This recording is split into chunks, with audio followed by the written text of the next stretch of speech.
Well, hello and welcome back to the channel. We are going to talk about my latest impulse purchase of a cheap bike. This is the Giordano Trieste. I may have butchered that name. It's an Italian sounding name, but this is not an Italian bike. Giordano is a sub-brand of Kent. They sell a lot of stuff at Walmart. And I found this bike on mendombikes.com. I think that is a website that is owned by Kent Bicycles, and it's being used as just kind of a clearance website to clear out some of their bicycle inventory, because I've been seeing lots of different things at 40, 50, 60, 70% off of their supposed original retail price. So this is their quote-unquote gravel bike. So we're going to dive in a little bit and look at the bike, figure out, is this thing actually a gravel bike or is it more of an all-road bike? Hint, hint, I think that's what it is. So what drew me to this was a couple things. Price, steel frame, and the components you get for the price. Now, a lot of people have been talking about that Ozark Trail G1 Explorer for $248, the Walmart gravel bike, and interesting mix of reviews on that. A lot of people say it's a great value. Some people are like, yeah, don't bother. It's really cheap. You got to upgrade a lot of things. It has a funky old style freewheel rear hub that makes it difficult to upgrade. Well, this one got a cassette hub. So interesting little bit right there. Steel frame. Steel is real, as they always say. It's also real heavy when it's cheap like this. But this is supposedly a 4130 chromoly frame. Definitely going to be plain gauge. Bike weighs about 30 pounds, 30 and a half pounds. So certainly very heavy for any sort of drop bar bike. But that is about what the Ozark Trail bike weighs, and that has an aluminum frame. So I say that's, yeah, it's heavy, but that's not too bad considering the cheapness, price point, all that good stuff. So what we're looking at here is the large frame. Another advantage over the Ozark Trail, this is available in a small, medium, and large, whereas the Ozark Trail, at least currently, is only available in a small and medium frame. This is said to fit riders from 5'10 to 6'4". I tend to think it's probably better for 5'11 to 6'2". So not going to be the best for really tall riders, and I think it's going to be a little bit big for somebody that's 5'10", unless you've got really long legs, long arms. Who knows? Everybody's different, so got to kind of try some different stuff out and see what fits. I typically fit well on a bike that has a 57 to 58 centimeter top tube, and that is what would be a virtual top tube length, which is measured basically from up here, because you want to measure a flat line across. So center to this to center to this on this bike is 57 centimeters. Top of seat tube down to center of crank, 57 centimeters. So fits squarely in the large range, but maybe larger-ish. So I'm 6'1". I like the way the bike fits pretty well. I would like a little bit more stack, or a little more steer tube length, so I could have a little bit higher handlebar position, but that's just me. Everybody's different. So what do we get for the money here? So this bike retails allegedly for like $700. That's the retail price listed on the Giordano website. Now, if you go over to Mendham Bikes, they are selling these for $319. However, at least as of right now, there's a 25% off coupon. It's Giordano 25. And I'm going to link the bike and also reference the coupon code in the description. Again, don't know how long that coupon code is going to be good for, but that let me buy this bike for $240. That's with free shipping, and they didn't charge any sales tax, which usually I get charged sales tax. So $240 shipped to my door. Plus, I got $5 back for sharing their website to my Facebook It was just a little email they sent me right after I ordered it, and they put $5 back on my card. So I paid $235 total for this. And at, well, more than $15 less than the Ozark Trail, because you're going to pay tax when you buy from Walmart. This has got, I'd say, quite a bit nicer parts. So one thing you're probably looking at right here, since the camera's pointed at it, hollow bottom bracket, hollow spindle, and external bottom bracket. So this is a Pro Wheel crank set. It is a compact road double. So we're looking at stuff that's not really gravel specific. This is a 34 tooth and 50 tooth crank set. Typically on a gravel bike, you're going to see something like a 40, 36. I've seen some like 42, 48, or 32, 48s. But yeah, 40, 46 is a pretty common gravel crank set. And then again, 8-speed on the back, 11 to 28 tooth. So not super wide ratio. Again, you're going to see a wider ratio on gravel bikes. Not a lot of 2x8 speed gravel bikes out there to compare this to, but I would like to see at least like an 11 to 34 on that. At least so you'd have a 34 and 34 if they stuck with this crank set. So a 1-to-1 gear ratio. This is going to be a bit of a handful in steeper terrain or in off-road situations. So is it a gravel bike? I don't really want to lump it squarely into that category. Yes, you can ride this thing on gravel. It has plenty of tire clearance. It comes with 700 by 40C tires. They did have an earlier version of this bike that came with like a 700 by 30. And I think the frame was slightly different because in the pictures, you've got a lot less clearance between the seat tube and the tire on those bikes. So I think they made some running changes on these to clear bigger tires so it could more legitimately be considered a gravel bike. This one definitely could clear a little bit bigger tire, maybe up to a 700 by 45 on the back here. The fork's got a bit more clearance. You could probably go like 700 by 50 up there without too much problem. This one has Microshift R8 components. These also can come with Shimano Claris, and that would be my preferred component group. I wish mine would have come with that, because that does come with, I think, an 11 to 32 tooth cassette, so closer to what I would like to see. And I just prefer the ergonomics of the Shimano shifters better. These have the 2 buttons on it, where the Shimano is just the single lever, and then the brake lever itself sweeps over. So this I don't like as much. I've used these before. They're okay. I don't particularly like the cables coming out, the shift cables coming out and the open on the Shimano, they're routed underneath the bar tape. But this does allow them to run barrel adjusters since they're out here in the open. So that's a little bit of an advantage.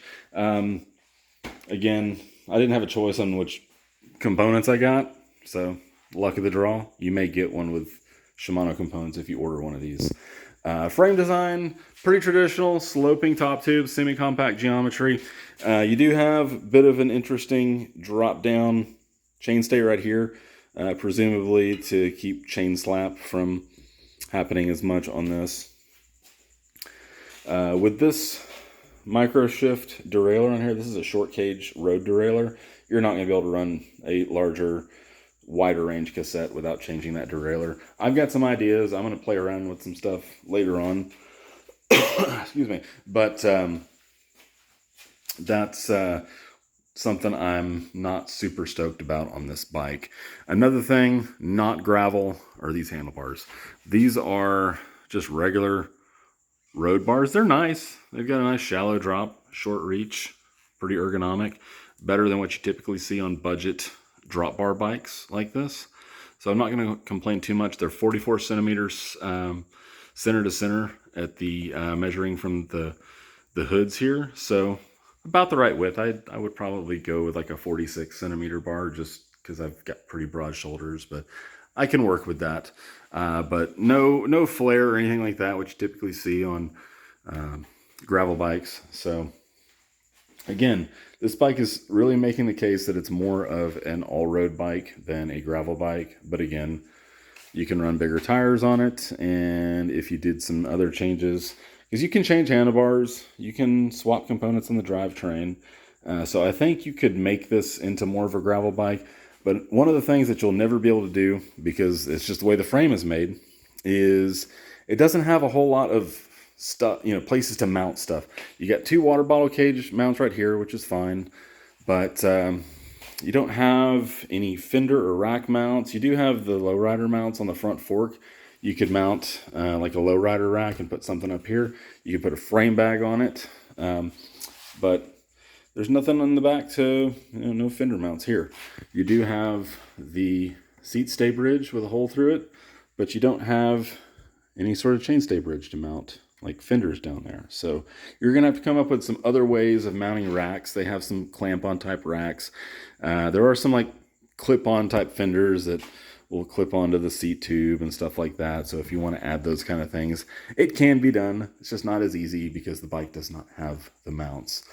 But all in all, I can't really complain. I mean, you've got, very generic, non-branded components. This is a really clunky looking seat post. It's a 28.6 millimeter diameter. Seat on this really, really thin padding. It's very firm. I rode around it a little bit earlier with no bike shorts, and it's tolerable. But I probably would want to, there's the logo on the top, I probably would want to change that out. I think I may have mentioned I wish there was a little bit longer steer tube so I could run the stem a little bit higher. I've got the thing flipped up for positive rise, and I can certainly put a higher rise stem on it, which I may end up doing later on if I decide to keep this thing. I mainly just bought this because it was $240. I wanted to see what I could get for $240. I've had call it a minor obsession with this kind of thing. If you go back into my video history 4 years ago, I posted about the Kent Eagle Ridge. So sort of interesting. It's almost come full circle because this is made by Kent. It's a steel frame, quote unquote, gravel bike, but this is certainly a notch above what that bike was. And that bike at the time, I think retailed for $198. And this bike, again, I got it for $235 with all the little refunds that I got on posting it to Facebook, but $240 with the coupon codes. So for $40 more, I definitely think this is a heck of a lot nicer bike. The only thing that, it's just not the prettiest thing. The way the frame is made with the just stamped dropouts, not super nice. I'm going to flip this thing around here in a second, and you can see the other side where the brake mounts are, and then we'll talk about the brakes real quick, and I'm going to wrap this up. So hold on just one second. All right, I'm back. Did you miss me? Probably not. I was only gone for like half a second, but for me that was like a minute and a half, maybe a minute. Anyway, so here are the very, very blocky, ugly brake mounts on the fork and then on the rear of the frame. So this is just solid steel, probably adds a bit of weight to the frame, and yeah, it's just not super refined. And then the brakes it comes with are these Jack or JAK super brakes. Just a very inexpensive, basic mechanical disc brake. A lot of people have complained about how terrible these are. They're not great, but a couple things.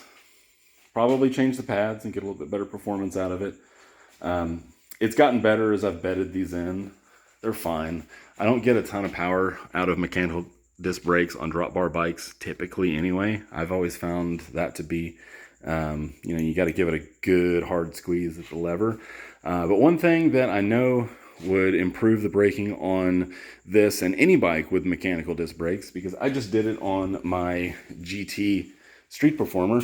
I wanted to upgrade the housing to make it look cool, so I got this neon yellow stuff. But this is compressionless housing, and that is a lot stiffer.